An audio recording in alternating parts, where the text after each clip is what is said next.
안녕하세요. 베드로가 여러 지역에서 기적을 행합니다. 오늘 본문은 사도행전 9장 32절에서 43절입니다. 32절. 한편 베드로는 여러 지역을 두루 다니다 루다에 사는 성도들을 방문하게 됐습니다. 팔레스틴의 모든 교회가 박해로부터 잠시 놓여나 평화를 누리며 수적으로 증가할 때 베드로는 예루살렘을 떠나 팔레스틴 서부 지역을 여행하며 신방을 시작했습니다. 핍박받을 때 예루살렘에 남아있는 것이 할 일이라고 여겼던 사도들은 이제 교회가 평안한 시기를 누리게 되자 자유롭게 그 도시를 떠났습니다. 단지 복음을 전파하기 위한 것뿐이 아니라 성도들을 방문해서 그들을 가르치고 격려하기 위한 것이었습니다. 복음이 예루살렘에서 유대 지경을 거쳐 점점 이방 지역으로까지 확산됨을 보여줍니다. 여러 지역을 두루 다녔다는 표현은 모든 지역들을 관통했다고 해석할 수 있습니다. 원문으로 보면 한 지역도 빠짐없이 철저하게 방문했다는 것입니다. 베드로의 큰 열정과 함께 그의 활동 범위가 매우 광범위하고 철저했음을 잘 보여줍니다. 루다는 이집트에서 바벨론으로 가는 대상의 길과 욥바에서 예루살렘으로 가는 길의 교차점에 위치합니다. 이곳의 성도들은 오순절 성령 강림의 역사를 목격한 사람들이거나 예수의 공생의 사역 때 개종한 사람들로 볼 수 있습니다. 33절. 거기서 애니아라는 사람을 만났는데 그는 중풍에 걸려 침대에 누워있은 지 벌써 8년이나 됐습니다. 베드로의 기적은 모두 예수님의 기적을 회상케 합니다. 애니아는 가버나움에 살았던 중풍병자를 회상시킵니다. 예수님이 그에게 일어나 내 상을 가지고 집으로 가라 하고 말씀하셨던 것처럼 베드로도 애니아에게 일어나 자리를 정돈하라고 했습니다. 34절. 베드로가 그에게 애니아여 예수 그리스도께서 그대를 고치실 것이요 일어나 자리를 정돈하시오. 그러자 곧 애니아가 일어났습니다. 고치실 것이요는 현재형입니다. 아직 고치지 않았지만 즉각 고칠 것이라고 확신하는 믿음으로 인해 예수 그리스도께서 고치실 것이라는 선포와 함께 일어나 자리를 정돈하라고 말할 수 있었습니다. 36절. 욥바에는 다비다라고 부르는 여제자가 있었는데 그리스 말로는 도르가입니다. 그녀는 언제나 선한 일을 하고 가난한 사람들을 도왔습니다. 주후 1세기경 팔레스틴에 살고 있던 사람들은 상당수가 두 개의 이름, 즉 아람어 이름과 헬라식의 이름을 갖고 있었습니다. 도르가라는 그리스 이름을 갖고 있었던 것으로 보아 그녀는 헬라파 유대인이었던 것으로 보입니다. 욥바는 솔로몬이 성전 건축을 할 때 이 항구를 통해서 두로왕 히람이 레바논에서 목재를 실어왔고 요나가 하나님의 낯을 피하여 도망할 때 배를 타기 위해 거쳤던 항구로 상당한 규모의 도시였습니다. 수세기 동안 많은 나라들이 이 도시를 지배해왔는데 기원전 1세기에 율리어스 시저가 이 도시를 유대인에게 주었습니다. 유대인들이 로마를 상대로 전쟁을 하기 전까지 유대인들의 손에 있었습니다. 베드로의 욥바 사역은 요나의 욥바 반항과 묘하게 겹쳐지며 전개됩니다. 요나서의 욥바가 이방 선교를 거절하는 유대인의 배타적 선민주의와 완고함을 대표한다면 앞으로 나올 사도행전 10장의 고넬료 가정사역은 유대인들의 배타적 선민주의의 해소를 대표합니다. 니느웨에 가서 회개의 메시지를 선포하라는 하나님의 명령에 불복한 요나와 달리 욥바에 있던 베드로는 이방인 백부장 고넬료의 집으로 기꺼이 가서 그에게 복음을 전합니다. 역대 누적된 배타적 선민주의가 이제 베드로에게 와서 서서히 거룩하게 와해되기 시작한 것입니다. 37절. 그 무렵 다비다가 병들어 죽게 되자 그 시신을 씻어 다락방에 두었습니다. 시신을 씻었다는 것은 염하는 것을 뜻합니다. 이는 다비다가 죽었다는 사실을 의심치 못하게 만듭니다. 다락방에 두었다는 것은 특이한 일입니다.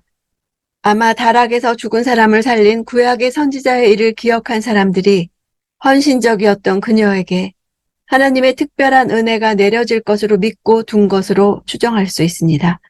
이러한 추정은 사람들이 베드로를 다급하게 초청하는 점에서 설득력이 있습니다. 38절. 룻다는 욥바에서 가까운 거리인데 제자들은 베드로가 룻다에 있다는 소식을 듣고 두 사람을 베드로에게 보내 속히 와달라고 간청했습니다. 당시 팔레스틴에서는 당일 매장하는 것이 관습이었습니다. 그럼에도 20km 거리에 베드로를 청한 것은 다비다의 죽음에 대한 사람들의 안타까운 심정을 보여줍니다. 39절. 그래서 베드로는 일어나 그들과 함께 갔습니다. 그가 욥바에 도착하자 사람들이 다락방으로 안내했습니다. 모든 과부들이 베드로를 둘러서서 울며 다비다가 살아있을 때 만든 속옷과 겉옷을 보여주었습니다. 모든 과부들은 유대 관습에 따라 자발적으로 곡하는 것에 참여하고 있었을 것입니다. 1세기 당시 속옷과 겉옷은 실용적인 측면과 함께 소유를 나타내는 물건이기도 했습니다. 겉옷은 덮는 이불이나 햇빛을 가리는 용도로 쓰이기도 하고 전당 잡히기도 할 정도로 고가의 물건입니다. 따라서 다비다가 많은 과부들에게 이런 옷을 만들어 주었다는 것은 대개 경제력이 없는 과부와 같은 가난한 사람들에게 매우 실질적인 도움을 주는 등 많은 관심을 보였다는 것을 보여줍니다. 40절. 베드로는 사람들을 모두 방에서 내보낸 후 무릎을 꿇고 기도했습니다. 그러고는 시신을 향해 몸을 돌려 다비다야 일어나거라 명령하자 다비다가 눈을 뜨고 베드로를 보며 일어나 앉았습니다. 사람들을 다 내보낸 것은 예수께서 죽은 야이로의 딸을 살리시던 경우와 유사합니다. 베드로는 아람어로 말했을 것입니다. 다비다 쿰. 이 말은 예수님이 야이로의 딸을 향해 명령하신 말씀 달리다 쿰과 아람어상 철자 하나의 차이만 있습니다. 43절. 베드로는 욥바에서 여러 날 동안 가죽 제품을 만드는 시몬의 집에 머물렀습니다. 베드로가 욥바에서 여러 날 동안 가죽 제품을 만드는 즉 피장 시몬의 집에 머무르고 있었다는 진술은 당시 가죽 제품 만드는 피장의 신분이 어떠했는지를 고려할 때 이 진술이 어느 정도의 충격을 일으킬 만한 것인지 알 수 있을 것입니다. 유대인들에게는 가죽을 다루는 자요. 그렇기 때문에 죽은 짐승을 다루어야 하는 피장이란 직업은 부정한 것이며 경멸스러운 것이었습니다. 피장은 사람들이 사는 성읍에서 격리되어 살아야 했고 그래서 해변에 있었을 것입니다. 예를 들면 한 여자가 상대방이 피장인 줄을 모르고 약혼을 했으면 그 약혼에 대해 무효 선언을 해도 괜찮을 정도였습니다. 그런데 지금 유대인 사도가 이 피장의 집에서 여러 날을 묵고 있었다는 것은 있을 수 없는 일이 일어나고 있음을 말하고 있는 것입니다. 누가는 피장의 집에 머무르는 베드로에 대한 묘사로부터 고넬료의 이야기를 연속으로 진행합니다. 그때까지도 유대인의 관습이나 율법적인 사고에서 완전하게 자유롭지 못한 베드로가 머물렀던 것은 베드로의 경계의식이 상당히 무너져가고 있음을 알 수 있습니다. 다음 장의 고넬료 구원 사건과 관련하여 이러한 베드로의 의식의 전환을 보여주기 위한 의도가 보여집니다. 베드로는 예수님을 따라다니면서 배운 대로 본대로 기적을 일으켰습니다. 베드로 안에 계신 성령께서 애니야를 일으키실 것을 말씀해 주시니 담대하게 말합니다. 예수 그리스도께서 그대를 고치실 것이요. 애니야를 치유하시는 분이 주님이심을 분명히 하고 있습니다. 그럴 때 오직 하나님만이 영광을 받으십니다.